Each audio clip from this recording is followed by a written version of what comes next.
Welcome back to our intermediate financial accounting class. We've been talking about earnings per share, a really important topic for us as accountants. It's a big number on our income statement, and we're finally moving away from the simple, basic versions we've been doing in the past to the real versions required by FASB. We've walked through the calculation of weighted average shares outstanding as opposed to the simplification we've been using. We've talked about how to calculate basic earnings per share, and we started the process of talking about calculating diluted earnings per share by going through the process of incorporating warrants or stock options, which is the most common form. Now it's time to continue on our discussion by discussing the other parts of the diluted earnings per share calculation. And let's jump right into a list of our steps. Now, these first three steps should look familiar to you because they're the ones we just walked through with our stock option example. What we're adding then are these new pieces. FASB's got the logic broken down. We start with basic earnings per share, then we do the warrants because I know the warrants, mostly stock options, are going to dilute earnings per share. It's going to drop the value because I don't improve the numerator, but I do increase the denominator. It increases the number of shares, which drops EPS. Then I'm going to look at my convertible securities. Convertible securities, remember, can be dilutive or anti-dilutive because they're going to affect both the numerator and the denominator. If they're dilutive, they drop EPS, I want to include them in this calculation. If they're anti-dilutive and they would pop earnings per share back up, then I don't want to include them. And that's why I do this piece last. And I always do my warrants first. Once I get the EPS after warrants, then the next thing I'm going to do is I'm going to figure out the dilutive effect of each convertible security. How big an effect is this going to have on EPS? Now, the easiest way to think about this process that we're about to go through is to think about your GPA. Assume that you've got a 3.5. I'm sure for most of you it's much higher than that, but just pretend. You've got a 3.5 GPA. What's going to affect your GPA more? An F with a 0 or a B, which is a 3.0? The F is going to drop it more. Having to factor in that 0 is going to drop your GPA much more than the B will. So if I'm looking for a worst case scenario, I'm going to start by putting in Fs, Ds, then Cs. Then if I've got Bs, I'll put them in there. That's the way we're going to do this process. And I'm going to stop. If I'm looking for a worst case scenario and you get an A, I'm going to leave the A's out. That's anti-dilutive. And the process here is we're going to figure out the dilutive effect of each convertible security. Is it an A, a B, an F, a D? Then we're going to sort them. Do the Fs, then the Ds, then the Cs, then the Bs, etc. Then I'm going to go through and I'm going to start changing the GPA. I'm going to drop it by the Fs first, and then I'm going to incorporate the Ds, and I'm going to keep incorporating until the next one pops my GPA back up. You know, if I have a bunch of Fs, it's going to drop me from that 3.5 down to a 2.9. At a 2.9, a D would still drop me, a C would still drop me, but if I'm at a 2.9, a B would increase me back up again. So I don't incorporate the Bs and I don't incorporate the As.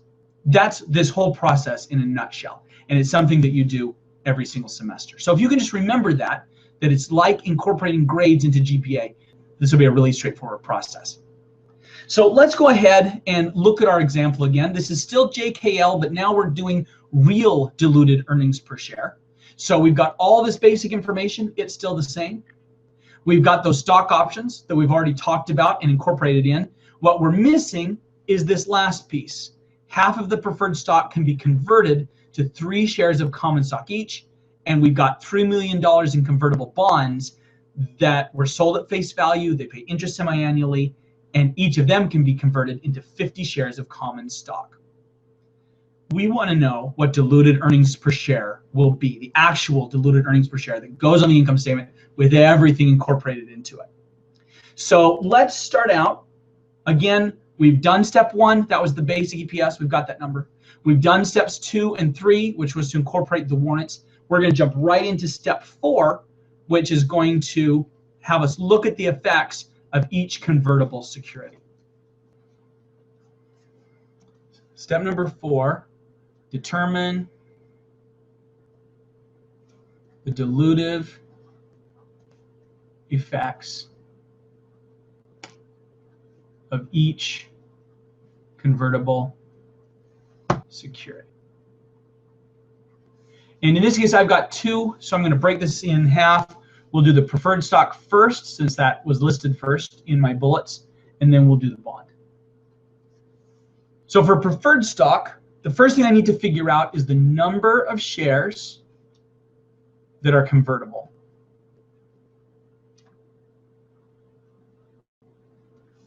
And in this case, we were told that of the 20,000 shares of preferred stock, half of them can be converted. So I have 10,000 convertible preferred stock shares. I only have to do this because we're told that half of them are convertible. If we were told that all of the preferred stock was convertible, I just use 20,000 and I'd be done. So I only have to do this if I need to break down convertible from unconvertible as part of my process.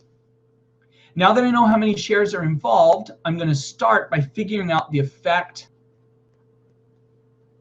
on the numerator. Well, the numerator is net income minus preferred stock dividends. If these 10,000 shares of preferred stock converted at the beginning of the year, we would have not needed to pay them their preferred stock dividend. So I would have saved the dividend on those shares. So just like we did before, we're going to take the number of shares, 10,000 from up here. They had a $100 par. They had an 8% stated rate, and we only owed them for 1 year. So 10,000 times 100 times 8% times 1 is $80,000. So my numerator would increase by $80,000. Net income minus 160 was my original preferred stock dividend. Now that's going to drop by 80. So that's what I'm saving in my numerator. Next, I want the effect on the denominator, or on the weighted average shares. So to figure out that effect, I take the number of shares being converted times the common stock per conversion. So in this case, I can convert 10,000 shares of preferred stock. Each share of preferred stock gets me 3 shares of common stock. So overall, I would have 30,000 new shares that I would issue. And they're not giving me any money. I can't go back and buy anything. So this is it. This is my value. To figure out the dilutive effect, which is what I'm looking for here, I take the effect on the numerator and I divide by the effect on the denominator. And again, I don't have to do a weighted average here because the most conservative estimate would be to assume they came out on the very first day. So 80,000 divided by 30,000, the effect would be $2.67. That's my dilutive effect. So now let's take a look at the bond. Again, the first thing I need to know are the number of bonds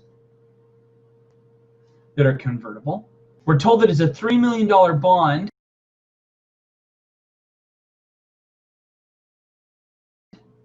But bonds are not usually one big bond. What they are is a bunch of little bonds. So usually bonds are issued in $1,000 increments, and that's what we assume unless we see otherwise. So most of the time you can assume $1,000. It'll specifically say if a bond doesn't follow the standard rule.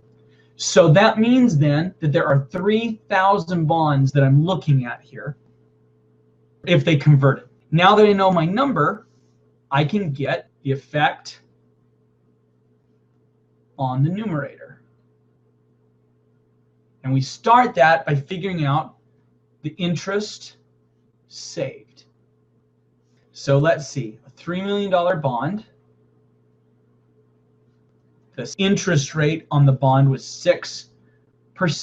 This was issued at par value, so I can just use the stated rate. If it had been issued at a premium or discount, I'd need to look into an actual amortization table and figure out the actual interest expense that I would be saving by getting rid of this bond and not having to pay any more interest, just having it go away. So there's a brief simplification here, but just be aware that's what we do, is go figure out the actual interest expense number, just like we've done in the past when we've done bonds. So 3 million times 6%, we'd save 180,000 in interest, but that's not the net income effect. If I save interest, then interest expense goes down, which means net income will go up. But if net income goes up, then the taxes on that income will also go up. So I have a tax effect that I need to figure out here. So tax increase. And to figure that out, we take the interest saved times the tax rate. And the nice thing about interest is that there are no difference in rules between GAAP and tax. So I don't have to worry about deferred taxes with this. It would just be the 180,000 times the 40% tax rate. So the tax effect would be 72,000. Let's see, we said this was an increase. This is a decrease, so it's negative. So the net effect on the numerator will be 180 minus the 72,000. So I will save $108,000 net by having these bonds be converted. Now that we know the effect on the numerator, we can do the effect on the denominator. To do that, I take the number of bonds times the common stock per bond. So we know the number of bonds, we calculated that up here, so 3,000. And they get 50 shares for each bond. So 3,000 times 50 means that we would need to issue 150,000 shares of stock. And now that I've got the effect on the numerator and the effect on the denominator, I can figure out the dilutive effect. Again, I take the numerator amount, I divide by the denominator amount, and the dilutive effect here, much worse, 72 cents. And I would go on. For all of my dilutive securities, I would do the same process, figure out what happens to the numerator, what happens to the denominator, how many shares are we talking about, etc., all the way through. When we've done it for all of them, which we've done here, the next step is to rank them. And that's step 5. So step 5 is to rank the dilutive effects. And like we talked about with our grade example, we want to make sure we do the F's and the D's first because they're going to drop it the most, and then we'll look at C's and B's and see how much they drop our 3.5 GPA down. So in this case, our dilutive effect, worst case scenario, this 72 cents would drop earnings per share the most because it's a much smaller number. They are both dilutive at this point because we were at $3.39 after the warrants, so they're both dilutive, but basically we're looking at a D and a B.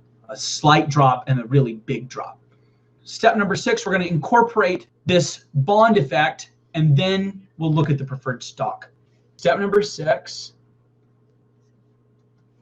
is to incorporate the dilutive effects. And again, we go from smallest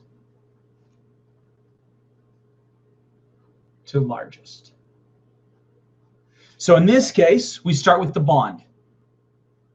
We're going to start with the numbers from our calculation of diluted EPS after the warrant. In that calculation, we started with 840,000 as our numerator, and we had the 247,500 as our denominator. So that's where we're going to start with this calculation.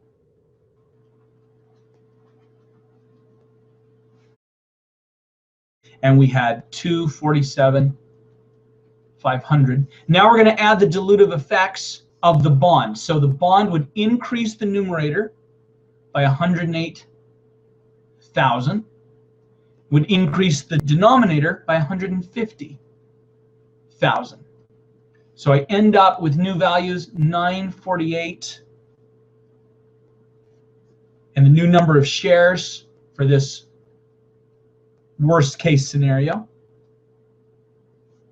And that drops my EPS. Again, we were at 339. This drops it to 238. That would be diluted earnings per share if all of the bonds converted from their bond to common stock. Now at this point, I'm going to compare. I'm going to look at the dilutive effect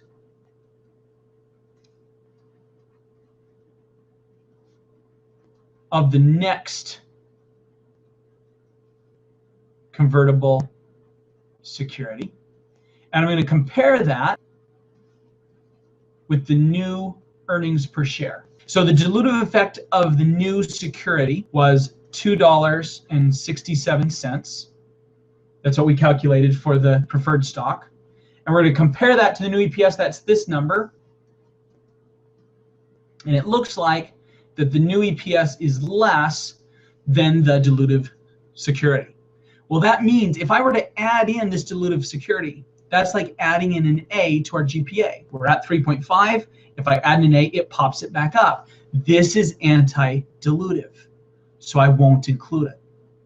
Now, normally we'd stop right here and we wouldn't even do that calculation, but just for the sake of our example, let's show how this becomes anti-dilutive. We're going to start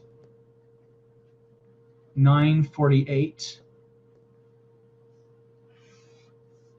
and 397. We would add the numbers from our preferred stock calculation. That was an $80,000 savings in dividend and 30,000 new shares. So that becomes 1,028,000 as our numerator and 427,500 as our denominator. And if I do that calculation, I get 2.4. And again, I'm comparing these two numbers.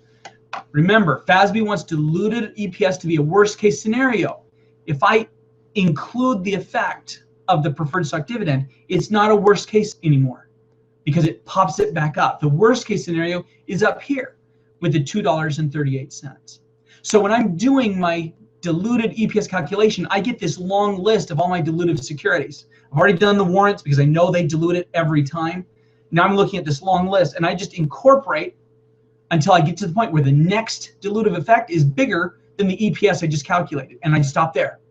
And I say, you know what? 238, 267, that's going to bring this back up. That's anti-dilutive. I'm done. And that's where we're at. We're done. The only thing left to look at is to look at what's different under IFRS. And we'll just take a minute on this because it's really very similar between US GAAP and IFRS.